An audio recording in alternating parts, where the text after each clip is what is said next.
എല്ലാവർക്കും യേശുവിൻ നാമത്തിൽ വന്ദനം. പുതിയ ആഴ്ച തന്ന കർത്താവിന് സ്തോത്രം. ദൈവം വാഗ്ദത്തങ്ങളും താൻ പറഞ്ഞ എല്ലാ കാര്യങ്ങളും ആദാദിൻ്റെ സമയത്ത് ഭംഗിയായി ചെയ്ത് നിത്യതയും നമുക്ക് വേണ്ടി ഒരുക്കുന്ന കർത്താവാണ്. ഈ ഭൂമിയിലും സ്വർഗത്തിലും നല്ല പ്രവർത്തികൾ അവൻ ആരംഭിച്ചു കഴിഞ്ഞു. ക്രിസ്തുവേശുവിൻ്റെ നാളോളം അത് തികക്കുമെന്ന് ഫിലിപ്പിയ ലേഖനം 1:4 പറയുന്നു. നിങ്ങളുടെ ജീവിതത്തിൽ കർത്താവ് പറഞ്ഞതൊന്നും മാറിപ്പോകില്ല. കർത്താവ് അനുഗ്രഹിക്കട്ടെ. പ്രത്യേകിച്ച് ഈ വരുന്ന 2 ആഴ്ചകളിൽ പ്രൈസ് ജനറേഷൻ ടീം US-ലുണ്ട്. ഞാനും പ്രൈസ് ജനറേഷൻ വർഷിപ്പ് ടീമുമായിട്ട് US-ൻ്റെ പല സ്ഥലങ്ങളിൽ ശുശ്രൂഷയ്ക്കായിട്ട് ആയിരിക്കുന്നു. അമേരിക്കയുടെ പല ഭാഗത്തുനിന്നും ജീസസ് എവരിഡേ ശ്രദ്ധിക്കുന്ന പ്രൈസ് ജനറേഷൻ്റെ കൂട്ടായ്മകൾ ഓൺലൈനായി ശ്രദ്ധിക്കുന്നവർക്ക് നമുക്ക് ഒരുമിച്ച് കാണാനും കൂട്ടായ്മ പുലർത്താനും കർത്താവ് തന്ന നല്ലൊരു അവസരമാണ്.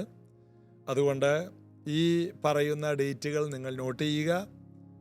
കൊടുത്തിരിക്കുന്ന ഫോൺ നമ്പറിൽ കോൺടാക്റ്റ് ചെയ്താൽ നമുക്ക് ഒരുമിച്ച് കാണാനും പ്രാർത്ഥിക്കാനും ഒക്കെയും അവസരങ്ങളുണ്ട്. പ്രൈസ് ജനറേഷൻ്റെ വർഷിപ്പിലും ശുശ്രൂഷകളിലും നിങ്ങൾക്ക് നേരിട്ട് പങ്കെടുക്കുവാനും ഒരവസരം ലഭിക്കുന്നതാണ്. ഇന്ന് ഞങ്ങൾ യാത്രയിലാണ്. അമേരിക്കയിലുള്ള പല സ്ഥലങ്ങളിലും ആയിരിക്കുന്ന എല്ലാ പ്രിയപ്പെട്ടവർക്കും ഇതൊരു നല്ലൊരു കൂട്ടായ്മയ്ക്കുള്ളൊരവസരമായി ഞങ്ങൾ നിങ്ങളെ കാണാൻ കൊതിച്ചാണ് അവിടെ വരുന്നത്. ഒത്തിരി പേർ ഞങ്ങളോട് വളരെയധികം ആത്മാർത്ഥത പുലർത്തുന്നവരുണ്ട്. കർത്താവ് നിങ്ങളെ അനുഗ്രഹിക്കട്ടെ. ജൂൺ 26-27 ഹൂസ്റ്റണിൽ ഞങ്ങളുണ്ട്. ടൈമിങ്ങും എല്ലാ ബാക്കി കാര്യങ്ങളും ഞങ്ങൾ പുറകെ അതിൻ്റെ പോസ്റ്ററുകൾ ഇടുന്നതായിരിക്കും. ഹൂസ്റ്റണിൽ ജൂൺ 26-27, മിസോറിയിൽ ജൂൺ 29, 30, ജൂലൈ 1 ഈ 3 ദിവസങ്ങൾ മിസോറിയിലുണ്ട്. അടുത്തത് വാഷിങ്ടൺ DC-യിൽ ജൂലൈ 5, 6 ഈ 2 ദിവസങ്ങളിലുണ്ട്. July 5, 6 Washington DC-യിൽ. അപ്പോൾ ഈ ഡേറ്റുകൾ നിങ്ങൾ ഓർത്തിരിക്കുക, മറ്റുള്ളവരോട് കൂടി പറയുക. മറ്റു ചില മീറ്റിങ്ങുകൾ കൂടിയുണ്ട്. അതിൻ്റെ അറിയിപ്പുകൾ പുറകെ ഞങ്ങൾ അറിയിക്കുന്നതായിരിക്കും. നിങ്ങൾക്ക് ഈ ഫോണിൽ ഫോൺ നമ്പർ കൊടുത്തിരിക്കുന്ന നമ്പറിൽ വിളിച്ച് കാര്യങ്ങൾ അന്വേഷിക്കാം. അതിൻ്റെ മറുപടികൾ നിങ്ങൾക്ക് ലഭിക്കുന്നതാണ്. തമ്മിൽ കാണാൻ, US-ലുള്ളവർക്ക് തമ്മിൽ കാണാൻ ഇതൊരു നല്ല ഒരവസരമാണ്. നമുക്ക് ഒരുമിച്ച് കർത്താവിനെ ആരാധിക്കുവാനും ഒരുമിച്ച് പ്രാർത്ഥിക്കുവാനും കർത്താവ് കൃപ തരട്ടെ. നമുക്കെല്ലാവർക്കും ചേർന്ന് പാടി യേശു കർത്താവിനെ ആരാധിക്കാം.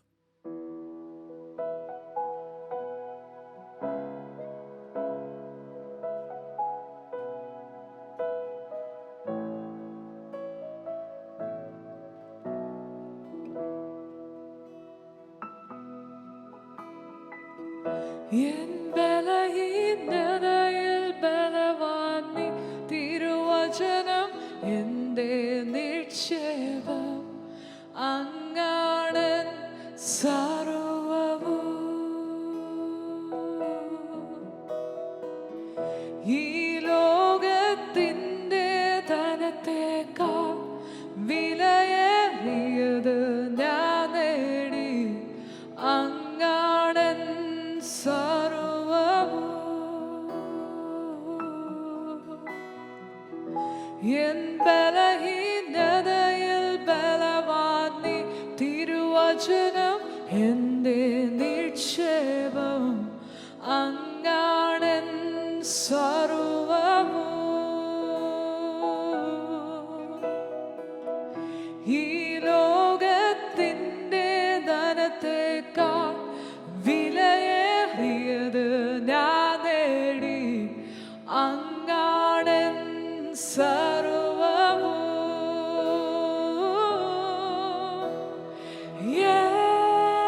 യേശുവേ ദൈവകുഞ്ഞാടേ, തിരുനാമം എത്രയോ യോഗ്യമേ. യേശുവേ ദൈവകുഞ്ഞാടേ,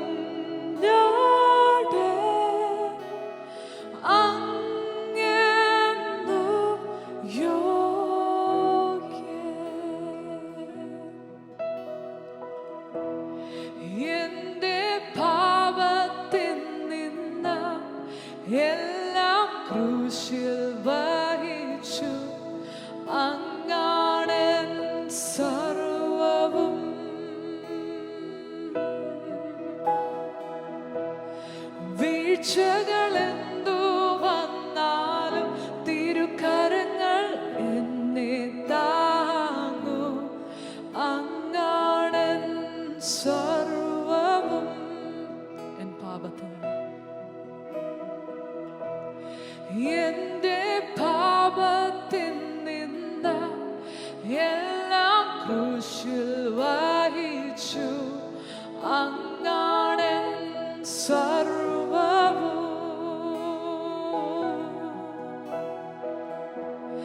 വീഴ്ചകളെന്തു വന്നാലും തിരുക്കരങ്ങൾ എന്നെ താങ്ങും. അങ്ങാണെൻ സർവവും. യേശുവേ, യേശുവേ, ദൈവകുഞ്ഞാടേ, തിരുനാമം എത്ര യോഗ്യമേ. യേശുവേ, ദൈവകുഞ്ഞാടേ, അങ്ങെന്തോ യോഗ്യനേ. യേശുവേ, ദൈവകുഞ്ഞാടേ, തിരുനാമം എത്ര യോഗ്യമേ. യേശുവേ, ദൈവകുഞ്ഞാടേ, അങ്ങെന്നും യോഗ്യൻ. യേശുവേ, ദൈവകുഞ്ഞാടേ, തിരുനാമം എത്ര യോഗ്യമേ. യേശുവേ, ദൈവകുഞ്ഞാടേ, അങ്ങെന്നും യോഗ്യൻ. യേശുവേ, അങ്ങെന്നും യോഗ്യൻ. അപ്പോസ്തല പ്രവൃത്തി 4-ാം അധ്യായത്തിൽ നമ്മൾ തുടരുകയാണ്. 33-ാം വാക്യം വരെയും നമ്മൾ ധ്യാനിച്ചതാണ്. അതെങ്ങനെയാണ് അപ്പോസ്തലന്മാർ മഹാശക്തിയോടെ കർത്താവായ യേശുക്രിസ്തുവിൻ്റെ പുനരുത്ഥാനത്തിന് സാക്ഷ്യം പറഞ്ഞു വന്നു. എല്ലാവർക്കും ധാരാളം കൃപ ലഭിച്ചിരുന്നു. എല്ലാവർക്കും ധാരാളം കൃപ ലഭിച്ചിരുന്നു. എല്ലാവർക്കും കൃപ ലഭിച്ചിരുന്നു എന്നല്ല, എല്ലാവർക്കും ധാരാളം. എല്ലാവർക്കും അല്പം കൃപ ലഭിച്ചെന്നല്ല, ദൈവത്തിൻ്റെ ധാരാളം കൃപ. യേശുക്രിസ്തു മുഖാന്തരം ധാരാളം കൃപ എല്ലാവർക്കും. അപ്പോസ്തലന്മാരോ മഹാശക്തിയോടെ യേശുക്രിസ്തുവിൻ്റെ പുനരുത്ഥാനത്തിന് സാക്ഷ്യം പറഞ്ഞു വന്നു. ദൈവസഭയെന്ന് പറയുന്നത് മഹാശക്തിയുടെയും ധാരാളം കൃപ ലഭിക്കുന്നതുമായ ഒരിടമാണ്.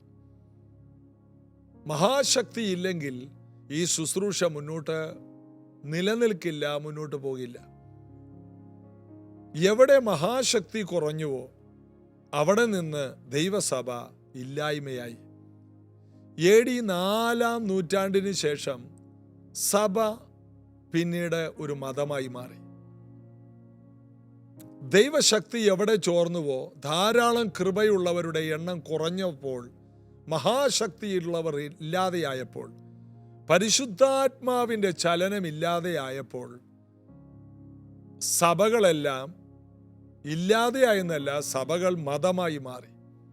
വിഗ്രഹങ്ങൾ വന്നു, അന്യാരാധനകൾ തുടങ്ങി, തെറ്റായ ജീവിതത്തിലേക്ക് ജനങ്ങൾ പോയി. അതൊരു മതമായി പിന്നത്തേതിൽ മാറി. ക്രിസ്തീയ മാർഗം ത്യാഗത്തിൻ്റെയും കരുണയുടെയും പ്രാർത്ഥനയുടെയും മാർഗമായിരുന്നെങ്കിൽ യുദ്ധങ്ങളുടെയും വിദ്വേഷങ്ങളുടെയും കൊലയുടെയും ഒരു മാർഗമായി. ദൈവസഭ മതമായപ്പോൾ അങ്ങനെയായി. അപ്പോൾ ഇത് കേൾക്കുന്ന ഓരോ പ്രിയപ്പെട്ടവരും അറിയണം, യേശുക്രിസ്തു സ്ഥാപിച്ച പരിശുദ്ധാത്മാവിൻ്റെ നിറവുള്ള സഭ കൊലയുടെയും കൊലവിളിയുടെയും വിദ്വേഷത്തിൻ്റെയും കുരിശുയുദ്ധങ്ങളുടെയും സഭയല്ല. യേശുക്രിസ്തു സ്ഥാപിച്ചത് സ്നേഹത്തിൻ്റെയും ഐക്യതയുടെയും സാഹോദര്യത്തിൻ്റെയും സമത്വത്തിൻ്റെയും സഭയാണ്. എല്ലാവർക്കും കൃപയുള്ള, എല്ലാവരും മഹാശക്തിയോടെ മുന്നോട്ട് പോകുന്ന ഒരു സഭ.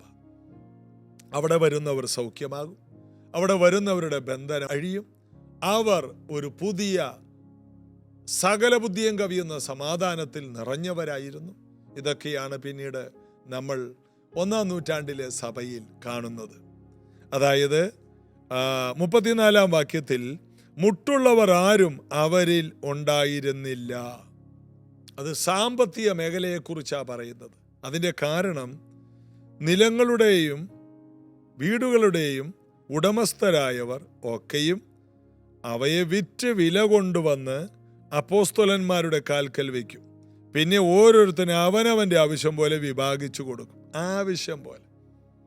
യെരുശലേമിൽ പാർക്കുന്നവരാണ്, അവർ പല രാജ്യത്തു നിന്ന് വന്നവരാണ്.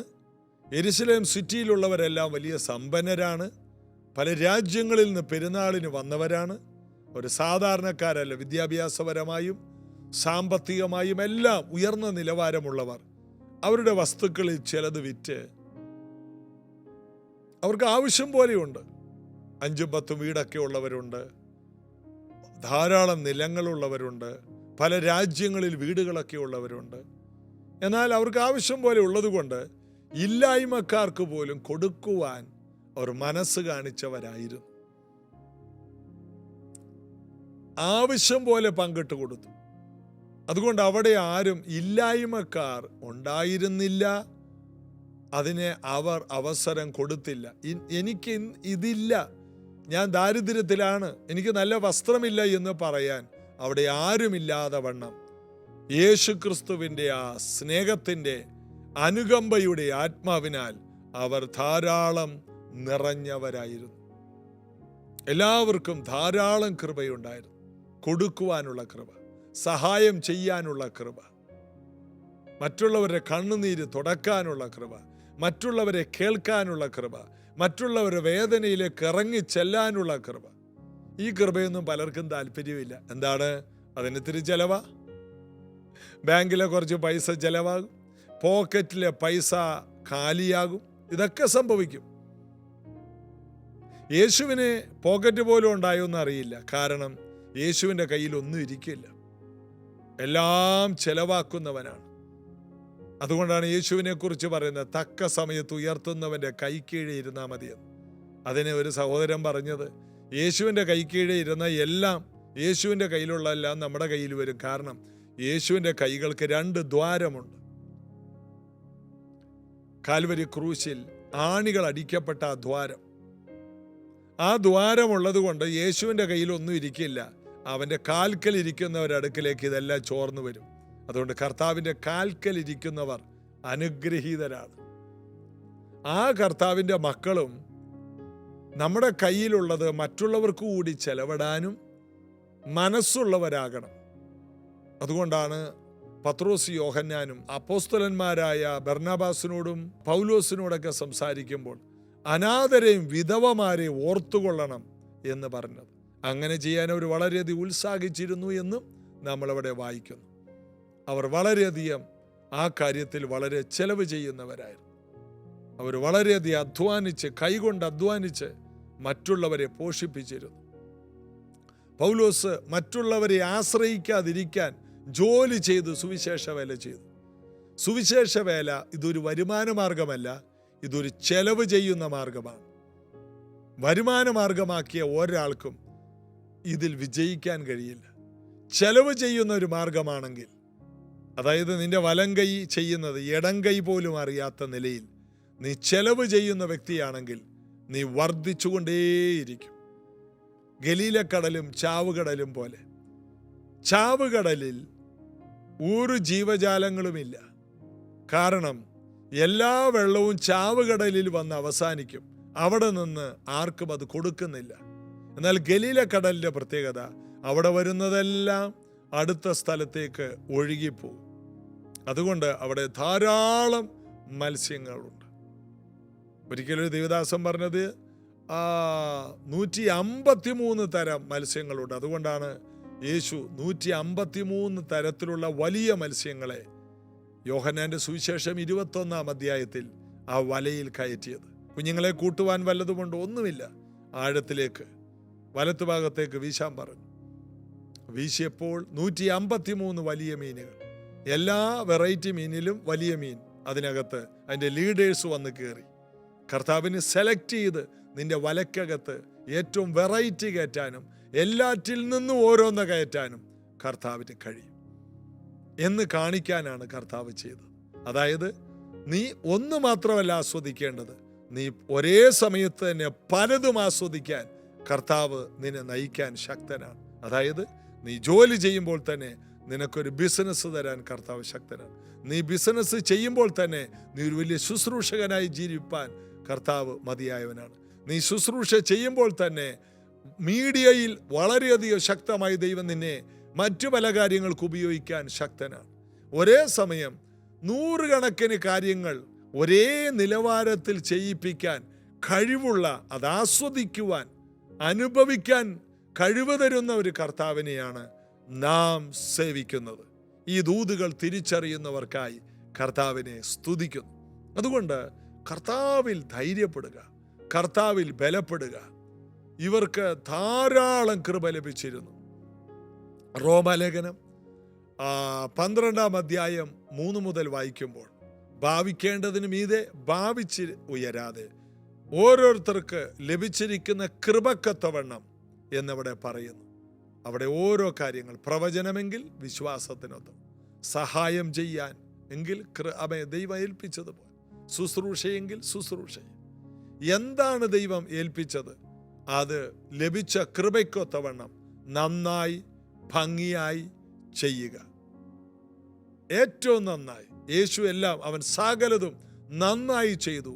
രോഗികളെ സൗഖ്യമാക്കി, ഭൂതങ്ങളെ പുറത്താക്കി എന്നൊക്കെ വായിക്കുന്നത് പോലെ യേശു എന്ത് ചെയ്താലും വളരെ നന്നായിട്ടാണ് ചെയ്തത്. സഭാപ്രസംഗിയിൽ പറയുന്നു, ചെയ്യാൻ നിനക്ക് സംഗതി വരുന്നതൊക്കെയും ശക്തിയോടെ ചെയ്യുക. എന്ത് ചെയ്താലും ആത്മാർത്ഥമായി ചെയ്യുക, വളരെ നന്നായി ചെയ്യുക. പൗലോസ് പറയും, ഞാൻ നല്ല പോർപൊരുതി. ഞാൻ പോർപൊരുതി എന്നല്ല, നന്നായിട്ട് യുദ്ധം ചെയ്തു, ഓട്ടം തികച്ചു, വിശ്വാസം കാത്തു. ഓടിയ കൂട്ടത്തിൽ വിശ്വാസം കളഞ്ഞില്ല, യുദ്ധത്തിന്റെ കൂട്ടത്തിൽ വിശ്വാസം മറന്നുപോയില്ല, അത് സൂക്ഷിക്കുകയും ചെയ്തു. ഞാൻ യുദ്ധം ചെയ്യുകയും ചെയ്തു, ഞാൻ എൻ്റെ ശുശ്രൂഷ ഫിനിഷ് ചെയ്തു. കൃപ കളയാതെ ഫിനിഷ് ചെയ്യണം. സ്പൂണിൽ നാരങ്ങ വെച്ചിട്ട് ഒരു ഓട്ട മത്സരമുണ്ട്. വായിൽ സ്പൂൺ വെക്കും, ആ സ്പൂണിൽ ഒരു നാരങ്ങ വെക്കും. എന്നിട്ട് ഒരു 10 മീറ്റർ അല്ലെങ്കിൽ 20 മീറ്റർ നടത്തം. വേണമെങ്കിൽ ഓടാം, എന്നാൽ നാരങ്ങ സ്പൂണിൽ നിന്ന് താഴെ പോകരുത്. ഇതുപോലെ ഒരു മത്സരം തന്നെയാണ്. വിശ്വാസം കളയാതെ, കൃപകൾ കളയാതെ ഓടുക, ഒന്നാമതെത്തുക. വളരെ ഏകാഗ്രത വേണം, വളരെ സൂക്ഷ്മതയോടെ ഓടണം. വേഗത കൂടിയിട്ട് കാര്യമില്ല. ഏറ്റവും ആദ്യം എത്തിയത് കൊണ്ട് നാരങ്ങ സ്പൂണിൽ ഇല്ലെങ്കിൽ അതുകൊണ്ട് പ്രയോജനമില്ല. ഇതുപോലെയാണ് നാം മുന്നോട്ട് പോകുമ്പോൾ കൃപ കളയാതെ സൂക്ഷിക്കണം, ശക്തി ചോരാതെ സൂക്ഷിക്കണം. പണ്ട് ഞങ്ങൾ ഇറങ്ങിയ കാലത്ത് ഭയങ്കര രാത്രി പ്രാർത്ഥന, ഉപവാസ പ്രാർത്ഥന, ഭയങ്കര പരിപാടിയായിരുന്നു പണ്ട് എന്ന് പറയുന്നവരെ കേട്ടിട്ടുണ്ടോ? സൂക്ഷിക്കണം, പിന്മാറ്റക്കാരനാണ്, വളരെയധികം സൂക്ഷിക്കണം, അപകടകാരിയാണ്. പണ്ട് എന്തായിരുന്നു, ഞങ്ങളൊക്കെ തുടങ്ങിയ കാലത്ത് ഭയങ്കരവർ, സൂക്ഷിക്കണം. ഇപ്പോൾ അവന് കൃപയില്ല. പണ്ടത്തത് പഴയത് പറയുന്നതാണ്. എന്നാൽ കാനാവിലെ കല്യാണ വീട്ടിൽ യേശു പറഞ്ഞത് എന്താണ്? ഇത്രയും നല്ലത് ഏറ്റവും ഒടുവിലത്തേക്ക് കൊണ്ടുവന്നല്ലോ. കൃപയുടെ പ്രത്യേകത, ഓരോ ദിവസം കഴിയുന്തോറും ഏറ്റവും നല്ലത് പുറത്തു വരും. ഇന്ന് കാണുന്നതല്ല നാളെ, ഓരോ ദിവസം കഴിയുന്തോറും. സഹായം ചെയ്യാനാണെങ്കിൽ, ഇന്ന് നീ ഒരു കുഞ്ഞിനെ പഠിപ്പിക്കാനാണ് സഹായം ചെയ്തെങ്കിൽ നാളെ പലർക്കും വീട് വെച്ചു കൊടുക്കാനാണ്. നിന്റെ ആ കൃപ വർദ്ധിച്ചുകൊണ്ടിരിക്കും. കേരളത്തിൽ വളരെയധികം പേരെ സഹായിച്ച പല ട്രസ്റ്റുകളും ക്രിസ്തീയ സമൂഹത്തിനുണ്ടായിരുന്നു. വിശ്വസ്തരല്ലാഞ്ഞതുകൊണ്ട് അവരുടെ സാമ്പത്തികമായ സ്രോതസ്സുകൾ അടഞ്ഞുപോയി. എന്നാൽ ദൈവം ഒരു അവസരം കൂടി തരികയാണ്. നിങ്ങൾ പ്രാർത്ഥിച്ചാൽ, കർത്താവെ, അടഞ്ഞുപോയ സ്രോതസ്സുകൾ ഞങ്ങളെ ഏൽപ്പിച്ചാൽ ഞങ്ങൾ അനേകർക്ക് ആ കൃപ ഒഴുക്കി കൊടുക്കാം. ഞാനതിനായിട്ട് സ്തോത്രം ചെയ്യുന്നു. ഞാൻ ഈ ദിവസങ്ങൾ അതിനുവേണ്ടി പ്രാർത്ഥിക്കുകയാണ്. കർത്താവെ, അനേകർക്ക് കൊടുക്കാൻ ഞങ്ങളുടെ കയ്യിലേക്ക് ഒഴുകി വരണമേ. അനേകർക്ക് സേവനം ചെയ്യാൻ, വാങ്ങുന്നതിനേക്കാൾ അധികം കൊടുക്കുവാൻ ഒരു നദി പോലെ, ഗലീല കടൽ പോലെ ഒഴുക്കുള്ള ഒരു വ്യക്തിയായിട്ട് നമുക്ക് മാറാൻ കഴിയട്ടെ. അതിന് എല്ലാവർക്കും ധാരാളം കൃപ ലഭിക്കണം. പെന്തക്കോസ് ക്രിസ്തീയ സമൂഹങ്ങളിൽ പിശുക്കന്മാരുടെ എണ്ണം കൂടുകയാണ്. ദൈവത്തിൽ നിന്ന് ധാരാളം വാങ്ങും, എന്നാൽ കൊടുക്കുന്നത് വളരെ കുറവാണ്. ഞാനൊക്കെ ചെറുതായിരുന്നപ്പോൾ കൈ കഴുകാൻ വീടുകളിൽ ഉപയോഗിച്ചിരുന്ന ഒന്നുണ്ട്. അന്ന് പൈപ്പില്ല, ടാപ്പില്ല. അതുകൊണ്ട് കിണ്ടി എന്ന് പറഞ്ഞ ഒരാളുണ്ടായിരുന്നു. കിണ്ടി ഒരാളല്ല, ഒരു ഒരു ഒരു ചെമ്പ് പാത്രമാണ്. അതിൻ്റെ വാ വലുതാണ്, വലിയ വാ. അതിനകത്തോട്ട് വെള്ളം ഒഴിക്കാം, സ്വീകരിക്കാൻ വലിയ വായും, കൊടുക്കാൻ ചെറിയ ഒരു എൻഡുമാണ്. അപ്പോൾ അത് ആരെങ്കിലും ഒരാൾ കയ്യിൽ ഒഴിച്ച് തരും, അല്ലെങ്കിൽ നമുക്ക് സ്വയമായിട്ട് ഒഴിക്കാം. അതിൻ്റെ അടുത്തൊരു സോപ്പ് വെച്ചിട്ടുണ്ടാകും, അതിൻ്റെ അടുത്ത് ഒരു തോർത്തും ഉണ്ടാകും. കല്യാണ വീടുകളിൽ ചെന്നാൽ കിണ്ടികളുണ്ടായിരുന്നു. വലിയ വാ, ചെറുതായിട്ട് കൊടുക്കും. ഇന്ന് ദൈവസഭകളിൽ കിണ്ടി വിശ്വാസികളുടെ എണ്ണം കൂടിക്കൊണ്ടിരിക്കുകയാണ്. കർത്താവേ, ആകാശത്തിലെ കിളിവാതിൽ തുറന്ന് തരണമേ. കർത്താവ് കൊടുക്കും. എന്നിട്ട് കൊടുക്കുന്നതോ, മറ്റുള്ളവർക്ക് കൊടുക്കുന്നതോ പിച്ചി കൊടുക്കും. എത്രയോ വസ്ത്രങ്ങൾ വീടുകളിൽ, അലമാരികളിൽ ഇതുവരെയും അതിൻ്റെ ആ ടാഗ് പോലും പൊട്ടിക്കാതെ കെട്ടുകണക്കിന് വെച്ചിട്ട് ഉപയോഗിക്കാതെ എന്തുപറ്റി? വണ്ണം കൂടി. KFCയും മറ്റുമൊക്കെ കഴിച്ച് വയറും ചാടി. ഇപ്പോൾ ഉപയോഗിക്കാൻ പോലും കഴിയാതെ ഇരിക്കുന്ന ഡ്രസ്സുകളുണ്ട്. അതെല്ലാം എടുത്ത് അയൽവക്കക്കാർക്കോ ഇല്ലായ്മക്കാർക്കോ കൊടുക്കുന്ന വരം നമ്മിൽ വർദ്ധിപ്പിക്കും. ഏറ്റവും വലിയ വരമാണ് സഹായം ചെയ്യാനുള്ള വരം, ചെലവാക്കാനുള്ള വരം.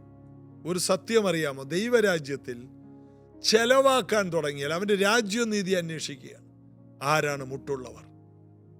അവരിൽ മുട്ടുള്ളവർ ആരും ഉണ്ടായില്ല. ഇത് പലരും പ്രസംഗിക്കാൻ ഭയപ്പെടുന്ന ഒന്നാണ്. എന്നാൽ ഞങ്ങളെയൊക്കെ ജീവിതത്തിൽ ഇത് ചെയ്യാൻ തുടങ്ങിയപ്പോൾ അനുഗ്രഹം കണ്ടവരാണ് ഞങ്ങൾ. എത്രത്തോളം ചെയ്തുവോ അപ്പോഴാണ് കൊടുപ്പിൻ എന്നാൽ നിങ്ങൾക്ക് കിട്ടും എന്ന വാക്യം പോലെ. ഒരാൾക്കിട്ട് ഒരു തല്ല് കൊടുത്താൽ തിരിച്ച് 2 എണ്ണം കിട്ടും. ഇതുപോലെ തന്നെ എന്ത് നീ വിതയ്ക്കുന്നുവോ അത് പല മടങ്ങായിട്ട് നമുക്ക് തന്നെ കിട്ടും. നമ്മൾ വിതയ്ക്കുന്നതേ കൊയ്യും. മറ്റുള്ളവരുടെ വേദനയിലേക്ക് ഇറങ്ങിച്ചെന്ന് സാധുക്കളായ കുട്ടികളെ പഠിപ്പിക്കുവാൻ, മറ്റുള്ളവരെ കണ്ണുനീര് തുടക്കാൻ നിങ്ങളുടെ കൈ ചെല്ലുന്നുണ്ടോ? അനാഥർക്കും വിധവമാർക്കും അവരുടെ കണ്ണുനീര് തുടക്കാനുള്ള എന്തെങ്കിലും നിങ്ങൾ ചെയ്തിട്ടുണ്ടോ? വസ്ത്രമില്ലാത്തവർക്ക് വസ്ത്രം രഹസ്യമായി വാങ്ങിക്കൊടുത്തിട്ടുണ്ടോ?